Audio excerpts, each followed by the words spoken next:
अस्सलाम वालेकुम friends, welcome to info stream. 1972 में यूरुग्वे के पहाड़ी सिलसिले एंडीज़ में एक ऐसा वाक़या हुआ जिसको एंडीज़ में होने वाले मोज़े का नाम दिया गया।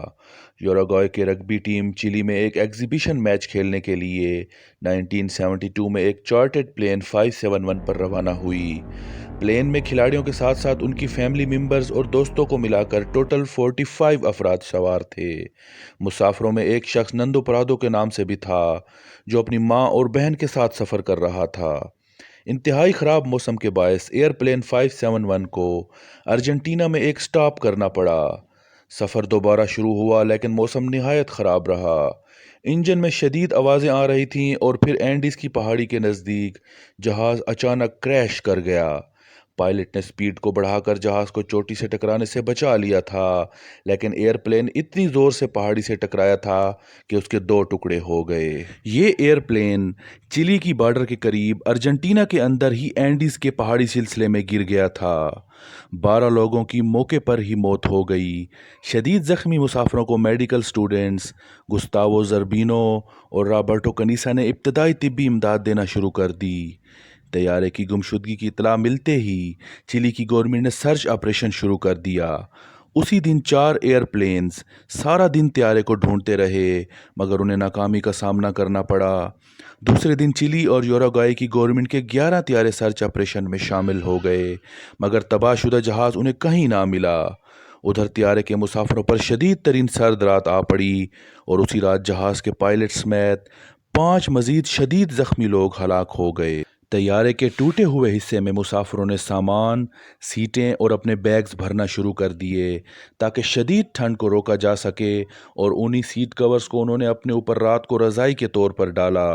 बचे हुए मुसाफिरों के पास बहुत ही कम मिकदार में खुराक थी, जिसमें पीनट्स, आलमंड्स, जैम और कुछ ब्रेड शामिल थी।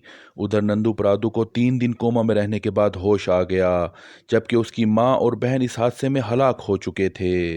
मुसाफिरों ने बची हुई खुराक एक दूसरे में राशनिंग करके निहायत ही थोड़ी थोड़ी मिकदार में तकसीम कर दी। नंदू परादू बताते हैं कि उसने पहले 3 दिन तक एक चॉकलेट पर गुजारा किया। इन पहाड़ियों के दरमियान ये लोग फंस चुके थे।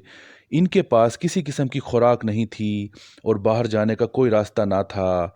आखिरकार एक हफ्ता के अंदर अंदर उनके खाने पीने की तमाम अशिया ख़त्म हो गईं। 10वें दिन मुसाफिरों को त्यारे से एक रेडियो मिला, जिस पर उनको ये खबर सुनने को मिली कि उनकी तलाश का काम रोक दिया गया है और इन सबको मुर्दा तस्वर कर दिया गया है। ये सुनकर इन लोगों की तमाम उम्मीदें दम तोड़ गईं। इन मुसाफिरों की खुराक ख़त्म हो चुकी थी और इनकी तलाश का काम भी रोक दिया गया था। अब इन लोगों ने अपनी ज़िंदगी बचाने के लिए एक इंतहाई कदम उठाने का फ़ैसला किया। इन सब के पास अब खाने को कुछ नहीं बचा था और शदीद कमज़ोरी के बायस ये सब के सब कुछ दिनों में हलाक हो जाते। इसीलिए इन मुसाफिरों ने निहायत मजबूरी के आलम में अपने मरे हुए दोस्तों और साथियों के गोश्त को खाने का फ़ैसला किया ताकि वो ज़िंदा रह सकें, और यूं ये मुसाफिर आदमखोर बनने पर मजबूर हो गए। शुरू में इन लोगों के लिए अपने ही दोस्तों का गोश्त खाना बहुत मुश्किल था, लेकिन वो आहिस्ता आहिस्ता इसके आदी हो गए। यूं भी जिंदा रहने के लिए उनके पास कोई दूसरा रास्ता ना रह गया था। बदकिस्मती ने इन लोगों को घेरा हुआ था। क्रैश के 70वें दिन एक एवलांच इनके जहाज से उस वक़्त टकराया जब तमाम मुसाफिर सोए हुए थे, जिससे कि मज़ीद 8 मुसाफिर हलाक हो गए। इस दौरान रॉबर्टो कनेसा और नंदो प्राडो ये प्लानिंग करते रहे कि किस तरह इन ऊंचे पहाड़ों को अबूर करके किसी आबादी तक पहुंचा जाए और वहां से मदद हासिल की जा सके। इन दोनों ने सर्दियों के कम होने का इंतज़ार किया और आखिरकार क्रैश के 60 दिन मुकम्मल होने पर रॉबर्टो कनेसा और नंदो पराडो ने अपने सफ़र का आगाज़ किया। बाकी साथियों ने काफ़ी मिकदार में गोश्त के टुकड़े, गर्म कपड़े और कुछ खुराक इनके हवाले की ताकि सख्त मौसम और सर्दी में सरवाइव कर सकें। नंदो परादो और रॉबर्टो कनीसा ने कमाल जुर्रत और बहादुरी का मुजाहरा करते हुए बग़ैर ऑक्सीजन और क्लाइंबिंग के सामान के 4670 मीटर के नहायत ऊंचे पहाड़ को अबूर किया। अगले 10 दिन तक वो शदीद तरीन सर्दी में इन पहाड़ों के दरमियान सफ़र करते रहे और 61 किलोमीटर का फासला तय कर लिया। ये लोग चिली की बॉर्डर की तरफ सफ़र कर रहे थे और आखिरकार 10 दिन के शदीद थका देने वाले ट्रैकिंग के बाद इनकी मुलाकात चिली के एक आदमी सर्जियो कैटलान से हुई। वो आदमी इनको देखकर हैरान परेशान रह गया। इन्होंने जब उसको अपनी स्टोरी बताई तो उसने इनको खुराक दी और इनकी मदद को पहुंचा। اس نے متعلقہ اتھارٹیز کو ایئرپلین کریش کے سروائیولز کے بارے میں اطلاع دی۔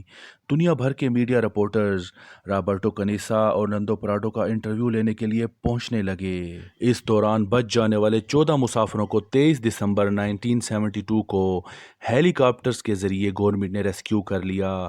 دنیا بھر کے لیے یہ ایک نہایت ہی عجیب اور حیران کن خبر تھی، جس میں ایک پلین کریش کے 72 ڈیز کے بعد لوگوں کو زندہ بچا لیا گیا تھا۔ کئی مسافروں نے شروع میں کینبلزم یعنی اپنے ساتھیوں کا گوشت کھانے کے عمل کو چھپانے کی کوشش کی، لیکن جلد ہی دوسرے ساتھیوں کی لاشوں کو دیکھ کر یہ بات واضح ہو گئی۔